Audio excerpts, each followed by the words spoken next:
परमेश्वर के धन्य नाम की महिमा को अर्पित करते हुए मुझे सुनने वाले सब प्रियजनों को यीशु मसीह के नाम से वंदन करता हूँ।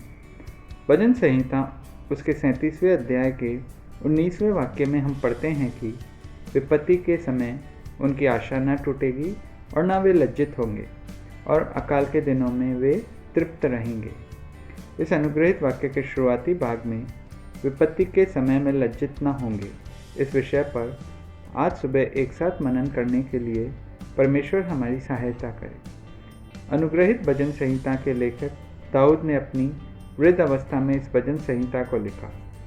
25वें वाक्य में लिखा है कि मैं लड़कपन से लेकर बुढ़ापे तक देखता आया हूँ। इस वाक्य के द्वारा हम देखते हैं कि दाऊद ने अपनी पूरी जीवन शैली को इस भजन संहिता में व्यक्त किया है। इस भजन संहिता से मिलने वाला एक महत्वपूर्ण संदेश कि इस पापी दुनिया में हम किस तरह का जीवन जी रहे हैं। हम दुष्ट में से कोई एक हैं या नीतिकर्ता में से कोई एक। दुष्टता के समय दुष्ट काम कर कर दुष्ट बनकर सफलता प्राप्त करना बहुत आसान है, लेकिन दुष्टता के समय परमेश्वर की आंखों में नीति के साथ जीना थोड़ा मुश्किल है। लेकिन दाऊद हमसे कहता है, दुष्ट की सफलता हमेशा की नहीं है। दुष्ट का कमाया हुआ उसकी पीढ़ी के कोई काम का नहीं, परंतु नीति वाले दुष्टता के समय में भी लज्जित न होंगे। वह समय की हर अवस्थाओं में तृप्त रहेंगे। अपने बुढ़ापे की अवस्था में दाऊद 25वें वाक्य के दूसरे भाग में कहता है, ना तो कभी धर्मी को त्यागा हुआ और ना उसके वंश को टुकड़े मांगते देखा है। मेरे प्रियजनों, कौन है यह नीतिज्ञ? इसका पता हमें इस भजन संहिता से चल रहा है। अपनी जीभ के द्वारा परमेश्वर के लिए सिर्फ न्याय बोलना, परमेश्वर के वचनों को अपने अंदर समाने वाला, यहोवा पर आसरा रखने वाला, अच्छाई करने से पीछे ना हटने वाला, देश में रहकर अपने विश्वास में दृढ़ रहने वाला, दुष्टों के साथ रहकर उनके जैसा ना बनना, नीति के विरुद्ध जाने वालों से ईर्ष्या ना करने वाला, कुछ इसी प्रकार के हैं नीतिकर्ता। देश में हो रहे दुष्टता के कारण हम भी उसके जैसा ना होने पाएं। पहला पत्रस उसके दूसरे अध्याय के 19वें वाक्य में हम देखते हैं, क्योंकि यदि कोई परमेश्वर का विचार करके अन्याय से दुख उठाता हुआ कलेश सहता है तो यह सुहावना है। इसलिए मेरे प्रियो, दुष्टता के समय में अगर अन्याय सहना भी पड़ा तो उसमें हमें परमेश्वर का अनुग्रह प्राप्त होगा। इसलिए हम निराश ना रहें। एक उदाहरण आप सबके सामने रखना चाहूँगा।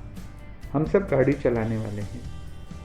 हम संभाल कर सारे नियमों का पालन कर कर भी गाड़ी चलाएंगे तो भी कुछ ऐसे लोग हैं जो अपनी गलती से गाड़ी भिड़ने पर भी हम पर गुस्से से चढ़ाते हैं। ऐसा कोई अनुभव अगर हमारे जीवन में आए तो पढ़े हुए भजन संहिता 37 के पहले भाग में लिखा है, कुकर्मियों के कारण मत कुढ़। पहला पत्रस उसके दूसरे अध्याय के 19वें वाक्य में लिखा है, परमेश्वर का विचार करके अन्याय से दुख उठाता हुआ कलेश सहता है।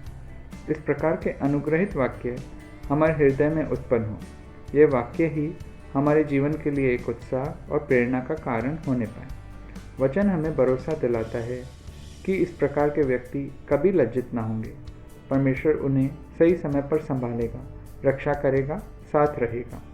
नीतिमान एलिया को परमेश्वर ने करीत नाले में कौवे से और सारपत में विधवा से भोजन प्रदान कराया।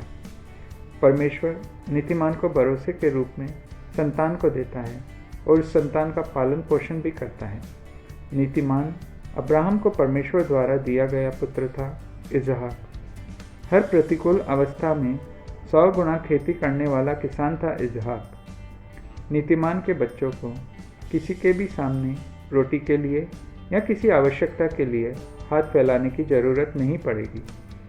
इस दुष्ट काल में अपने बच्चों के प्रति कुछ करने की चाह रखने वाले माता पिता अपने एक मनुष्य रूपी जीवन से हम भले ही कुछ कमा ना पाएं, लेकिन परमेश्वर के सामने हम नीति का जीवन जीने पाएं, जो कि सिर्फ हमें ही नहीं बल्कि हमारे आने वाले पीढ़ियों के लिए भी एक अनुग्रह का कारण हो।